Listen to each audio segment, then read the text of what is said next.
নমস্কার বন্ধুরা, ছয়না কিচেন সবাইকে স্বাগত। আশা করি সবাই ভালো আছেন। আজকে একটা রেসিপি নিয়ে আসছি। আজকে তৈরি করব টমেটো দিয়ে তেলাপিয়া মাছের ঝোল। আমরা এখানে টমেটোকে কিউব করে কেটে নিয়েছি, আর আমরা এখানে নিয়েছি তেলাপিয়া মাছ, আর এখানে যে গোটা কয়েক সরিষে, 4টে কাঁচা লঙ্কা, এখানে হলুদ গুঁড়ো, লঙ্কার গুঁড়ো, ধনিয়ার গুঁড়ো, আর টমেটোর ঝোল তেলাপিয়া মাছ দিয়ে দুর্দান্ত খেতে হয়। অন্য মাছকেও হার মানিয়ে দেবে, এতটাই টেস্ট হয়। আপনারা চাইলে এখানে তেলাপিয়া মাছের পরিবর্তে অন্য মাছ, যে কোনো মাছ দিয়ে দিতে পারেন, কিন্তু তেলাপিয়া মাছ এত টেস্ট হয়।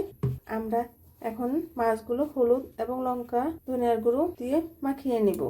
লবণ দিয়ে, হলুদ, লঙ্কা দিয়ে এখন মাখিয়ে নেব। প্লিজ বন্ধুরা, এখনো যারা সাবস্ক্রাইব করেনি তারা একটি সাবস্ক্রাইব করে দিবেন এবং একটি লাইক করে দিবেন। আপনারা পাশে থাকবেন, নতুন নতুন রেসিপি নিয়ে আপনাদের সামনে হাজির হব। আমাদের মাছগুলো মাখানো প্রায় হয়ে গিয়েছে, এখন আমরা তেলে ভেজে নিব। আমরা এখানে মাছগুলো দিয়ে দিয়েছি। মাছগুলো ভালোভাবে একটু ভাজা ভাজা করে নিতে হবে, দুপাশ লালচে করে। এখন মাছগুলো উল্টিয়ে নিয়ে মাছগুলো উল্টিয়ে নিয়েছি, আর একটু ভাজা হলে আমরা নামিয়ে নেব। মাছগুলো ঠিক ভালোভাবে ভেজে নিতে হবে। আমরা মাছগুলো নামিয়ে নেব। মাছ ভাজার ওই তেলের মাঝে আমরা গোটা কয়েক সরিষা দিয়ে দেব।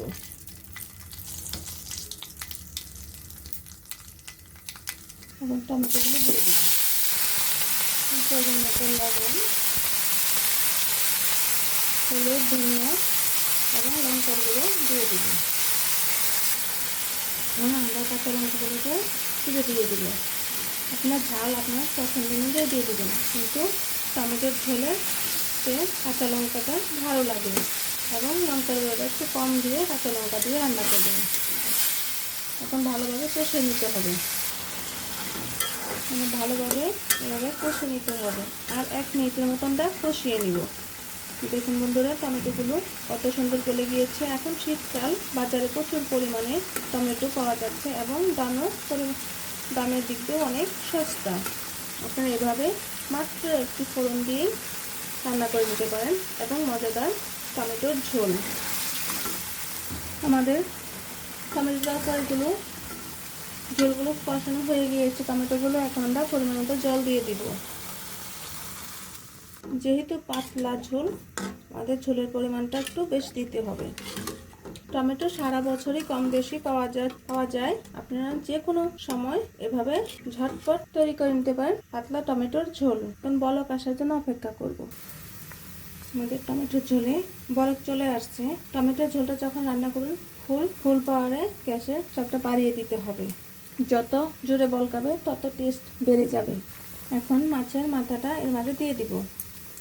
আমরা 5 মিনিট পরে মাছের মাথা দেওয়ার পর এখন ভেজে রাখা মাছগুলো এর মাঝে দিয়ে দিব এবং খুব তাড়াতাড়ি টমেটোর পাতলা ঝোল হয়ে যায় এবং ঝটপট এবং খেতে দুর্দান্ত টেস্ট হয়। আপনারা অবশ্যই কমেন্টে জানাবেন টমেটোর ঝোল কেমন হলো। যদি এভাবে টমেটোর পাতলা ঝোল রান্না করেন তাহলে আর অন্য কোনো কিছুই লাগবে না, এক থালা ভাত অনায়াসেই খাওয়া হয়ে যাবে। এখানে কোনো পেঁয়াজ রসুন ব্যবহার হয়নি, শুধু গোটা কয়েক সরিষা।